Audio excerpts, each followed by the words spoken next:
Les pommes de terre Princesse Amandine se récoltent à partir de 70 jours après la plantation en primeur. Les pommes de terre Princesse Amandine se récoltent au fur et à mesure de ses besoins, en primeur avant leur maturité, c'est-à-dire 2 mois après la plantation. Les pommes de terre sont tout de même plus petites avec une peau plus fine. Prenons un exemple, si vous plantez vos pommes de terre à partir du 1er avril, eh bien vous les récolterez environ 60 jours, c'est-à-dire 2 mois plus tard. Donc du 1er avril, ça vous ramène au 15 juin. C'est une époque où les pommes de terre sont vendues les plus chères sur le marché.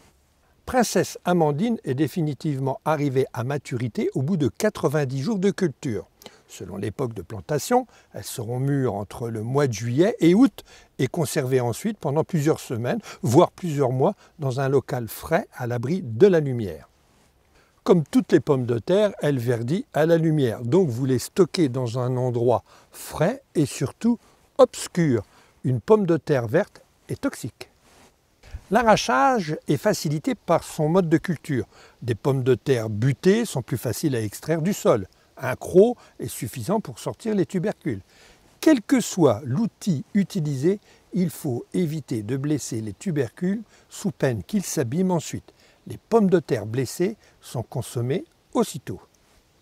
Dans une prochaine vidéo, je vous donnerai quelques idées culinaires pour déguster la pomme de terre Princesse Amandine.